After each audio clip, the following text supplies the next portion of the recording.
And now, it is my absolute distinct honor to welcome Patrick Kennedy. And thank again, Bill and Tarek, for welcoming us today. Thank you very, very much.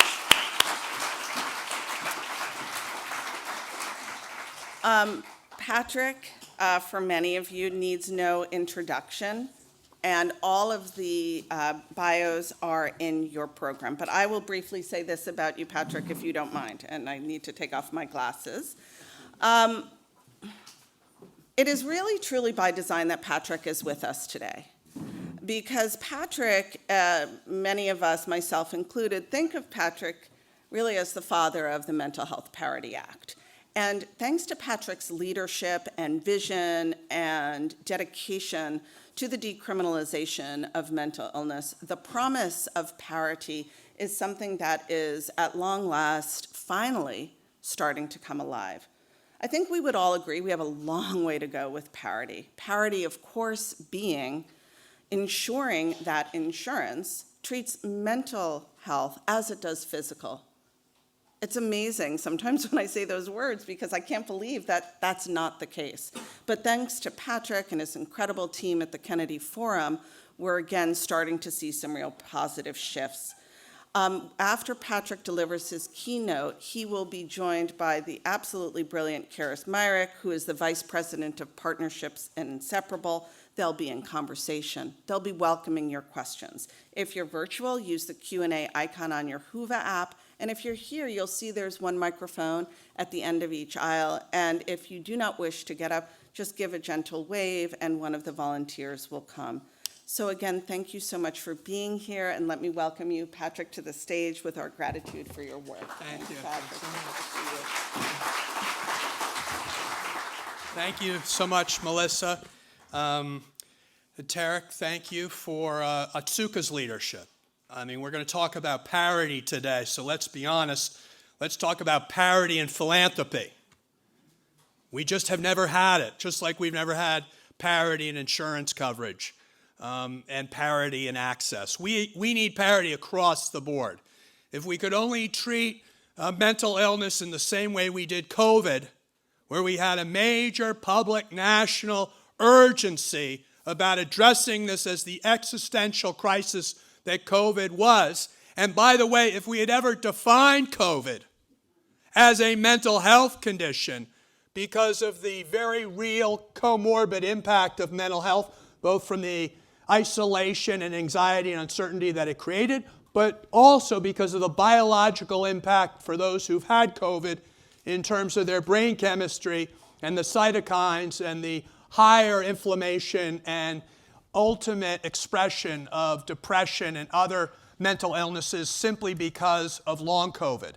So I only wish going back in time that we could have had, someone else just besides Tony Fauci, who every day kind of informed the American public about what was going on. We have real-time data today in my county, Atlantic County in New Jersey, of all the people who were contracted COVID and who died as a result of COVID, and we have their comorbidities. That's real-time daily data. So to the point that you were mentioning, Bill, about the need for us to have data in order to better understand how to wrap our arms around this challenge. We can't be dealing with data that is nearly 2 years old in terms of suicide and overdose. That's not parity. And of course, if you start to talk about the dollars that we're putting towards mental health and addiction, we say to ourselves, we've put so many new dollars, and look at the budgets. Look at the CCBHCs. Isn't this great? It's more than we've ever had since JFK put the original Community Mental Health Act over 60 years ago. And I say it's nothing even close to what we did with HIV/AIDS. It certainly doesn't even begin to hold a candle to what we did with cancer, which, by the way, we never had to justify how much money we were spending on cancer. Believe me, no one would even begin to breathe a word. I wonder if that has a good ROI. But not in our case.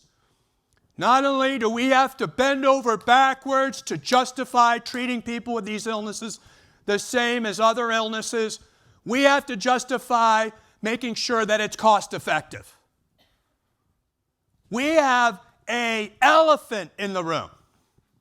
You know, when I'm in recovery from addiction and a mental illness, and I often say that the biggest characteristic of people with these illnesses is their lack of insight. I keynoted my local Waves of Sobriety South Jersey convention yesterday of 12-step recovery, and I got repeated laughs from all my fellows in recovery as I recounted all of my trials and tribulations of being arrested 3 times, of having numerous jackpots and still thinking I was all right. Because I did not have any insight into my own illness. And then I talked about how I wrote a book about my days both working on parity and trying to survive my own challenges mentally, and how all the people who used to work with me in my office finally told me the truth. 10 years after the fact, they said, "Geez, Patrick, you are really a piece of work." God, I mean, we would all leave your office and discuss whether you were going to make it. So let's be honest. The biggest challenge here is transparency.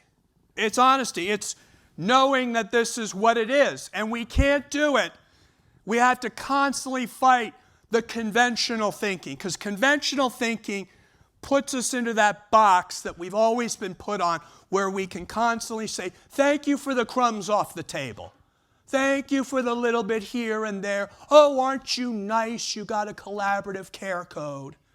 Aren't you nice that you're trying to upskill the rest of the medical profession so they know something about mental illness and addiction?" God forbid anybody who's treating oncology doesn't know how to treat depression and anxiety. God forbid anybody treating another huge expenditure medically, like diabetes, doesn't know how much alcoholism dramatically impacts the total cost of care of that. God forbid we ever ask anybody who comes into an ER with a broken bone or a laceration or a contusion or a concussion how they got that, as opposed to writing up in the diagnostic report that they have got reimbursement for contusions, but never was asked whether they got that because they fell down the stairs because they were inebriated. So we have a lot to start to step back and constantly even challenge ourselves in terms of our acceptance of this, because it's so hard to break those old stigmas. I mean, all you needed to look today is the rise in anti-Semitism, the reaction to, quote, wokeism, as if looking critically at race in our country's history is somehow being liberal, as opposed to staring the honest truth in the face and acknowledging that not all lives were created equally in the practice in our country in terms of justice in all areas of our lives. And I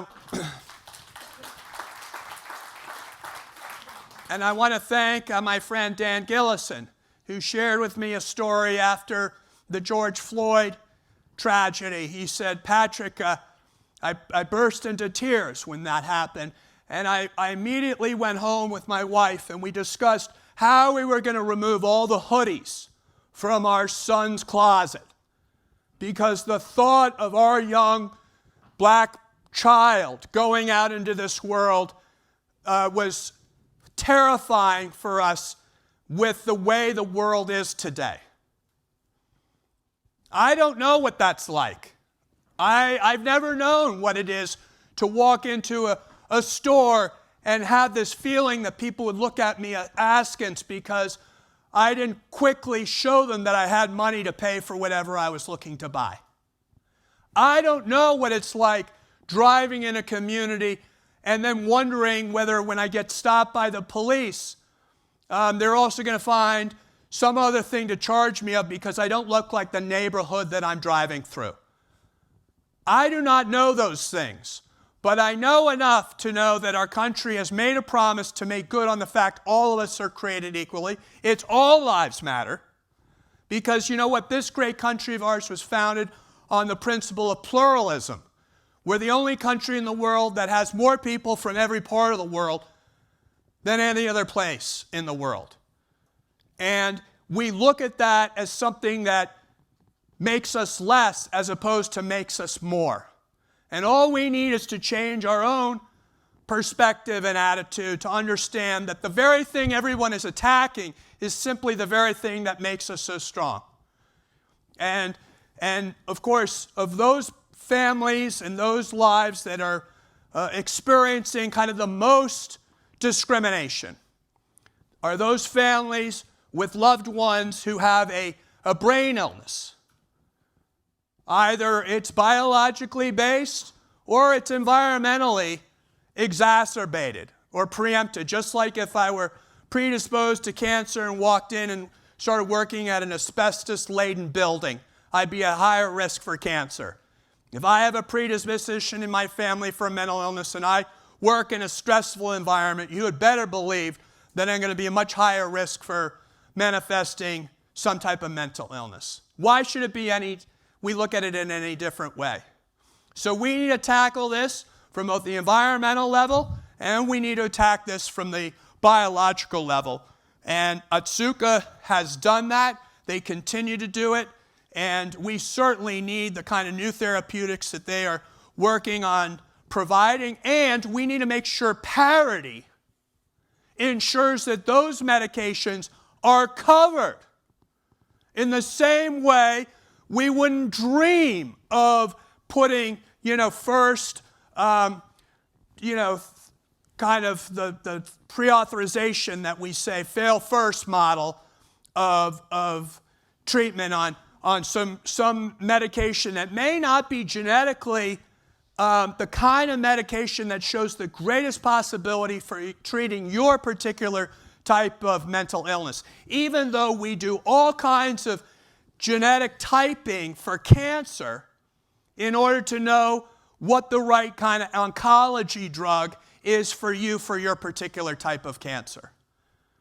So we have a lot of work to do to ensure that we're not asked to justify everything, because if we look at it, if what we ultimately paint as the proper roadmap forward, and that comes to pass, not only are we going to save lives, either lives from death due to suicide and overdose and from premature death because of a severe mental illness, but we're going to save lives in terms of people's ability to live and be fully self-fulfilling and optimizing their own abilities and having full agency in their lives. That's a remarkable, as I say now that I live in Atlantic City, New Jersey, the gaming capital of the Northeast, that's a trifecta.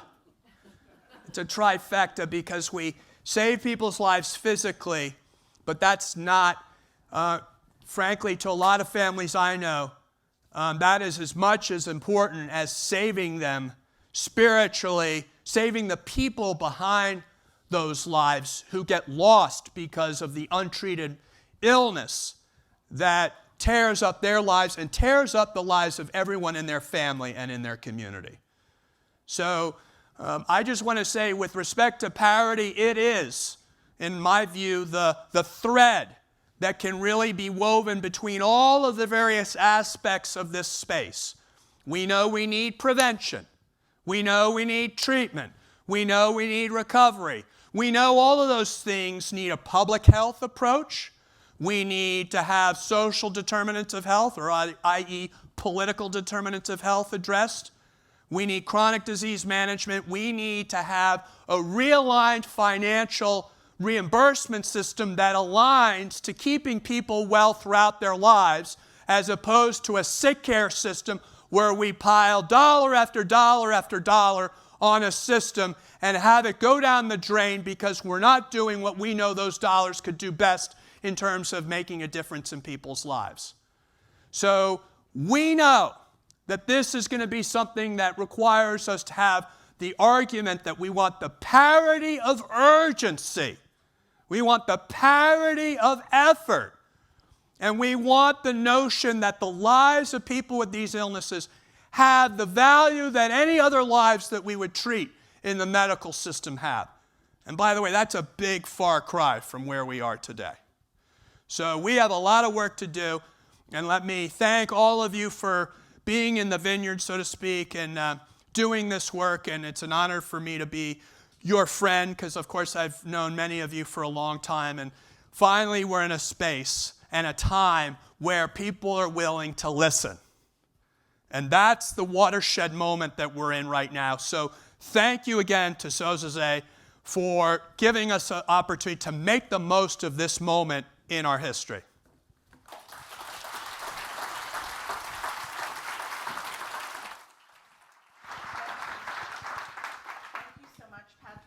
Now joining you on stage will be Keris Myrick, as promised. Thank you so much, Keris, from Inseparable, to be in conversation. I have no idea how I can sit here after that riveting talk. Oh, thanks. So, anytime Patrick... Keris was one of those people I've known a long time, so you can't believe her now because it's an inside. Yeah, I don't even understand how you're sitting, because entering in when you're always speaking, there's so much passion and also urgency. So here we are again with the urgency. Yes, right? yes. So thank you very much for your words. And I have a couple questions, and then we'll turn to questions from the audience, including the virtual audience. So I just want to start with, definitely we do have a movement. We do have a social movement here. Who are some people who are missing? Where are some of our allies? Well, I've always felt like people are everywhere are our allies today, but we need to give them plan A. We don't need to map out all the smarty pants things that all of you know about the various facets of this problem and how to design better policy solutions to deal with them. There are innumerable, solutions policy-wise, but we need to let people know that there is a plan.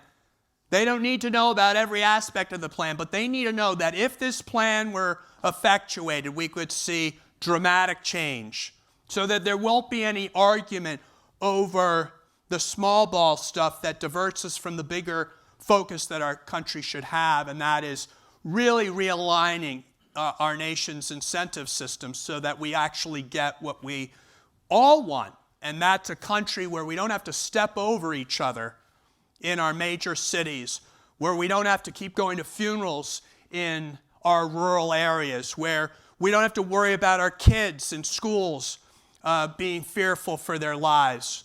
It could go on, but there is a lot that we can do to address all of that. But people feel so overwhelmed, Keris, as you know. They think this is too big and hairy a problem for us to address. And so the biggest thing we can do is let them know that that can be addressed. And I know that whoever we take this to would take it up. But they need to know that it's ready to go, and there are real endpoints to the end of this. Yeah, and when we think about people who are involved in this already, and they're, like you say, it involves everybody. A lot of times between mental health and disability rights movements, there's this segregation. Yes. So how, and I've seen disability rights groups here today in person here at the summit, which is exciting, and I'm sure online. How can disability rights groups be more involved in moving parity forward? Well, my colleague, Jim Langevin, who changed literally the architecture of the floor of the United States House of Representatives when he was elected, because he got elected when he was in a wheelchair, and they had to really find a ramp, and they had to take out a whole back row of the United States House of Representatives to accommodate a person in a wheelchair. He was the guy that really helped us get parity passed, if anyone wants to know the history, because they were putting an abortion rider on the bill. And Jim Langevin's pro-life, and he went to the floor of the House in his wheelchair, and he, as a pro-life member, and said that, people see his disability, but they don't see the invisible disabilities that often occur for people with mental illness. And it's for that reason he was going to vote for this, in spite of the abortion rider now being used as a wedge issue to get people to vote against the bill. And it made a real impression on me, because he knew that if you have a physical challenge, you're obviously much higher likelihood to have the concurrent, emotional and psychological challenges that come from literally having more to face in your daily life in order to get through that daily life. So partnerships are everywhere.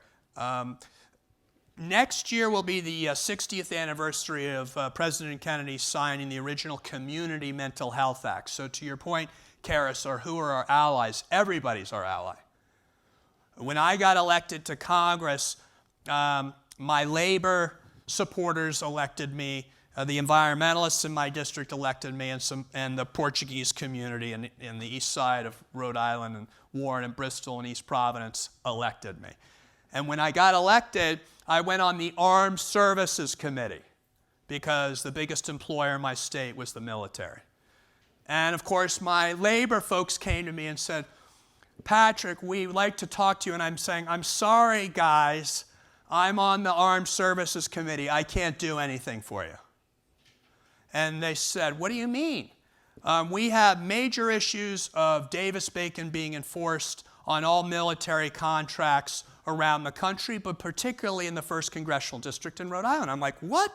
You mean I can support a labor issue on the Armed Services Committee? That doesn't sound like the committee that I would take any labor issue up on.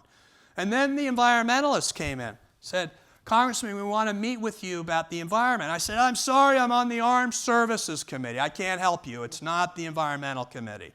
They said, no, Congressman, did you know there are more dollars for environmental cleanup in the Department of Defense than in the EPA? Because the military has more Superfund sites than any other place in the country? And I said, I had no idea. And I actually have a story about the Portuguese, because they came to me and I was like, well, what am I going to do for you? And then they said, well, one of the former Portuguese colonies, East Timor, the Indonesians are killing all the Catholics in East Timor. Can you suspend international military and education training, which came directly under my subcommittee? And I said, yes, I can. And we did, and East Timor became a free, independent country 3 years later because of all the attention that garnered. So what I'm saying is, in mental health and addiction, we do not have an agenda that transcends every single committee and subcommittee, not only in the United States Congress, but in state legislative capitals all over the country, so that no person is elected to office that doesn't have an agenda that they can pursue that will help advance the bigger agenda. Because I guarantee you, we all know how supportive housing is essential, like this audience does, but I would venture to say 90% of my colleagues on the HUD Appropriations and Authorizing Committee do not know that HUD is the Mental Health Committee, not a subcommittee on energy and commerce. Because if you don't have stable housing, none of the other therapies that you want to implement are going to work. But we haven't done that kind of sophisticated agenda advocacy. And that's really the work of this foundation and others that are here today, is to come together and map that out. Yeah, that's really such great information, because I had no idea, for example, the Department of Agriculture has housing, because we always look at HUD, but there was housing that we could be looking at for mental health within the Department of Agriculture, like brand new information, right? So you talked about transparency and data, and so I have a question about, is there anything that we can learn from the discovery that lawyers that have had litigation around sort of parity issues? So if there is some information they have that we need, how do we get access to that? So I really think what we all need to do is, like, thankfully, David Lloyd's here. You all know David Lloyd from the Kennedy Forum, and Corinne and Lauren, they've come up with this brilliant idea that if we put in the attorneys general offices in all the 50 states an enhanced consumer protection office with a few additional adjudicative judges, and mandate that if you have been denied mental health or addiction care, you get at least no more than 7 days for them to review and reverse that denial, in which case it's paid back retroactively. Now, you want to take a couple of sticks of C4 and really create havoc amongst the payer world. You have the AG's call over to investigate, because if you have, I love Marty Walsh is our guy. You know, he's a person in long-term recovery, and a labor guy. He gets political power, and he oversees the Employee Benefit Security Administration, which oversees MAPIA, parity enforcement. But that's too long a road. People, when they need care, they need it now. And you deny them that care now, you're jeopardizing their lives. That real. So, and frankly, most AGs, like any other elected official, want to go to higher office. And that's a good thing because they're politically motivated, which means I believe this is a hot issue. I think we're going to have more and more people affiliate as wanting to support candidates that do more on this issue.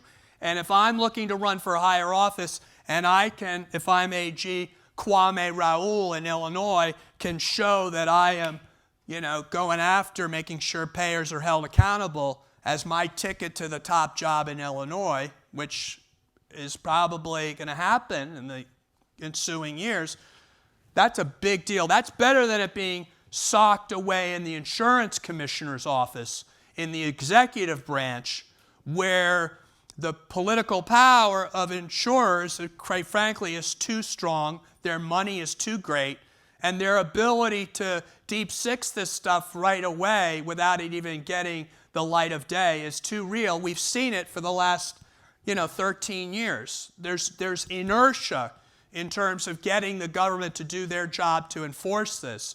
I think if we leave it up, give those state AGs some more authority, even though they only control about 30% of the insured lives, most are under ERISA plans. It's still enough because, as you know, as Frederick Douglass said in the whole issue of slavery, power concedes nothing without demand, never has, never will. It also applies to this issue of justice with respect to denials of care for people with mental illness. If you really push and have pressure brought to bear, demanding change, it will happen faster than if you don't. That's just a reality. I tell my friends who are in the payer world, I said, you're just as much a hostage of this old insurance paradigm as anything. I'm not calling your integrity into question. I'm just saying we're all part of this legacy of discrimination. So don't take it personally. Work with us to try to change this Titanic around, as opposed to just shifting the chairs in the Titanic and thinking you're going to alter the outcome. Excellent. I'm going to ask you one other question, well, actually two. But before I do, I want to make sure that if the audience has any questions, that you could come up to there's mics on either side. Feel free to come up and ask your question, and I'll also be looking for questions from the virtual audience as well. Oh, hello. Go for it. Did you want that? You want the question now? Yeah, I can take the question now, and if you could say who you are and Sure. who you are and where you're from. Hi. Yeah. Hi, Kathleen Noonan, Camden Coalition. Since we're talking about enforcement, and I'm a lawyer and I love talking about enforcement, so sorry everyone else. I looked into parity enforcement a few years ago and saw, that there's very little enforcement that happens. And actually, I wrote a law review, sorry everyone, snooze alert, that actually, as you know, the Parity Act leaves enforcement to the states. But the ACA actually is dual enforcement with the federal government and the states, and there's the essential health benefits that include mental health. And so I wonder what you think about a parity enforcement road that includes sort of doubling up the Parity Act with the essential health benefits of the ACA so that you could get the federal government on the hook as well? That's my question. Well, thank you for that softball question. In fact, today, David Lloyd, could you stand up, and Corinne and Lauren? These are the folks who are helping run the front lines of Parity Track and Parity Registry. And we have today released a report that talks about the need specifically to ensure that if all other emergency services, medical services, are reimbursed by payers, why in the world are they not reimbursing for mental health emergency services? So it's not just a matter of making sure we do more to enforce the parity law. We also need to do backup, which is pass additional mandates for coverage, which I think are timely given the pandemic of mental illness, suicide, and overdose. But we absolutely believe that we need to get those tools to enforce parity really brought together. Frankly, federal government never informed insurance commissioners like they would other laws that have been passed, kind of their administrative support and implementation, quote unquote. There was always funds to do that, never in the case of parity. So you have all these states, to your point, that who are on the front lines. They never knew what to enforce, how to enforce it, So, and of course, most of them came from states where they had very little budget appropriated to oversight, which also, in essence, totally undermines the whole idea of enforcement.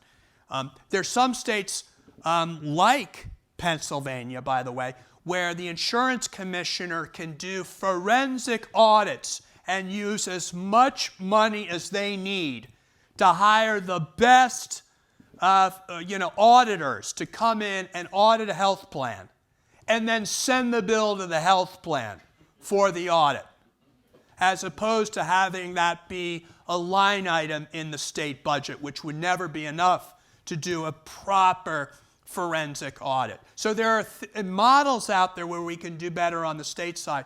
In terms of the ACA, we have pushed hard.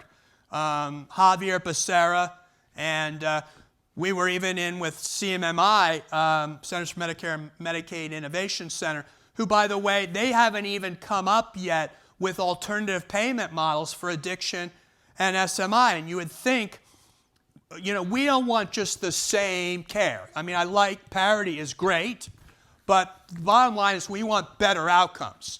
And if we can spend more on some areas that will give us better outcomes than kind of doing it in the old paradigm of, sickness, service, as opposed to let's get this person, wrap our arms around them, do specialty coordinated care, do early intervention, through a value-based contract model, for example.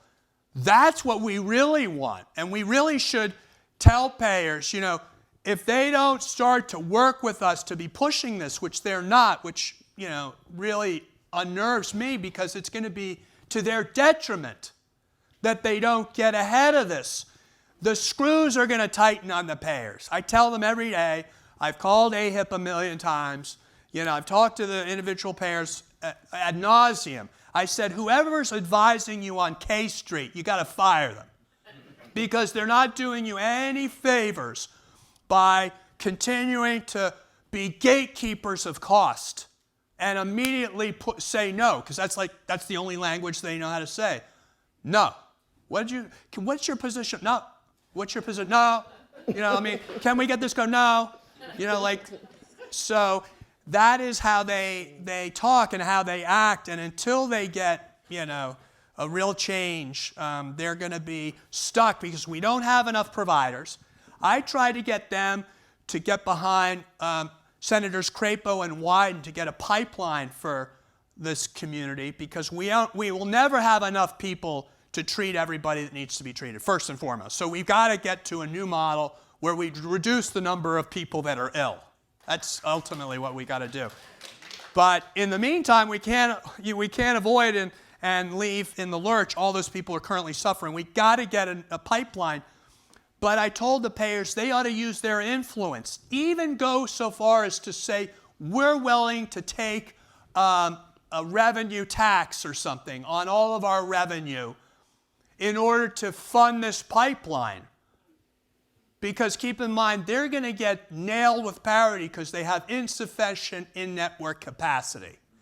And if they can't meet the need, you're going to have more and more horror stories like we've already seen, families losing loved ones.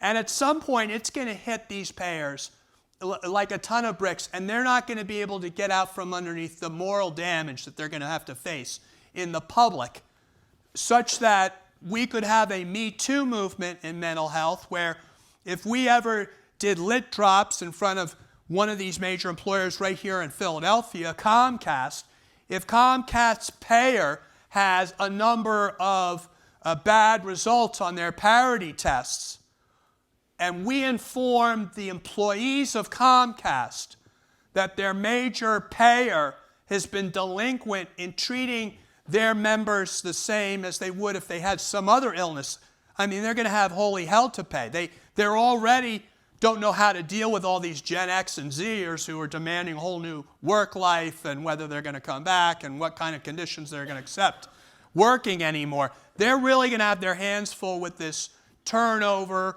and support of adequate in-network capacity if they don't get ahead of this. And they're not going to be able to, and they're going to get, now that we are finally enforcing parity, they're going to get bad story after bad story after bad story. I'd like to get civil and monetary penalties. We've advocated for that. But believe me, next to the profits they're getting, those civil and monetary penalties don't matter because they're infinitesimal. And by the way, these are the same payers that are getting cited for overcharging the taxpayer through CMS, through Medicare Advantage. All these payers who are delinquent on parity, needless to say, are not paying for care for mental health, are also taking from the public till through your tax dollars, through Medicare, more than in ways that have been deemed fraudulent by the General Accounting Office. You can't make this stuff up. But in my view is at some point it's going to catch up to them. And they had be better off if they got ahead of this and started to work with us for really the best interest of the people that they're supposed to take care of. And that's in their own self-interest at the end of the day. I think you got an answer to your question. I had one other question, but I think my question was answered in that as well. So I'm actually going to go ahead and turn, we have about 5 minutes left, so. I think my question was answered. I'll try if you have everything you want to add to it. So we spoke earlier about like AIDS and cancer. So the question first, I'll put it out there and then I'll preface it. How do we systemize the momentum around mental health movement right now? Because, without the system, it'll just be failed and they'll keep having to go around the same circle over and over. You talk about how AIDS and cancer have system built in. I worked at, I'm original Howard, I worked with Black and Hill as a senior program coordinator, one of the grantee partners.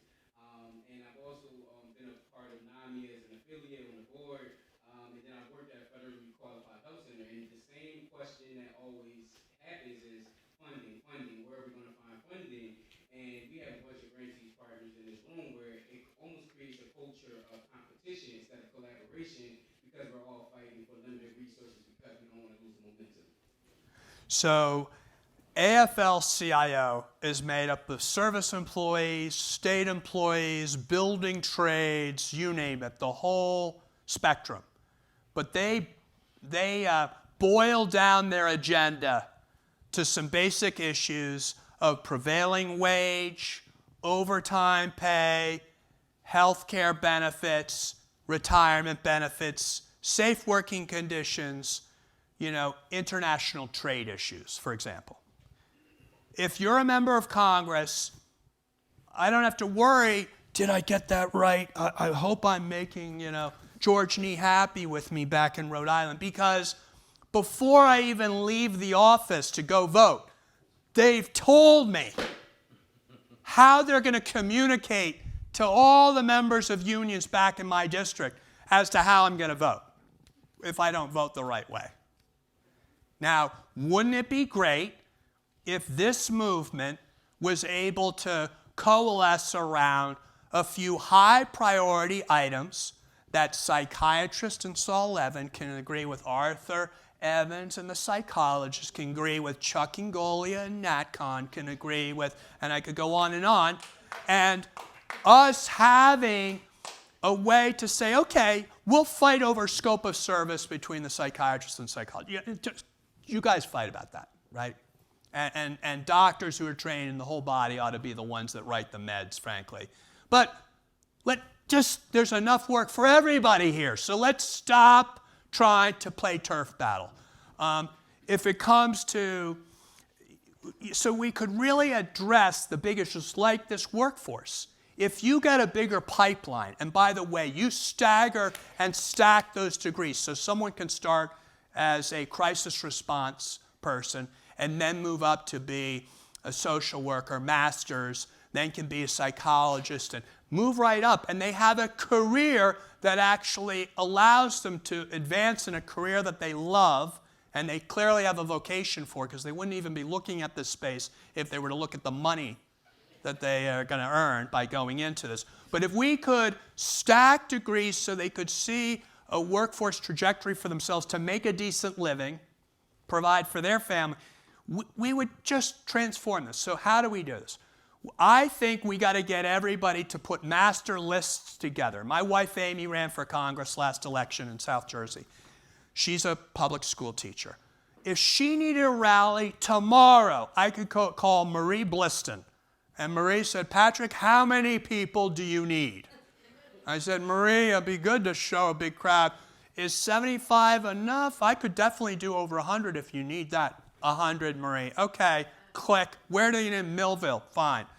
Like, if I am the sponsor of Parity and know everybody in the mental health world, but I can't push a button and get a crowd in every congressional district in this country on behalf of a candidate's announcement of their position on mental health, then we're never going to make any progress. Never. You can have the best laid plans and policies, but if you don't have, like on a bipartisan basis, the Republicans we ought to be challenging them in their Republican primaries to find their best candidate, while we do in our primaries, and then ultimately the general public can choose which of those, if they care about this issue, they think is better than the other on these issues. But before that happens, we need to have listservs, League of Conservation Voters. I'll end with this. Air, water, land, sea, they have it mapped out, but they're the league. And, all you need to know is they're all in it together, because the environment is the environment. When are we going to do that for our cause? I want to thank you all for being part of this solution. Thanks for having me. Thank you.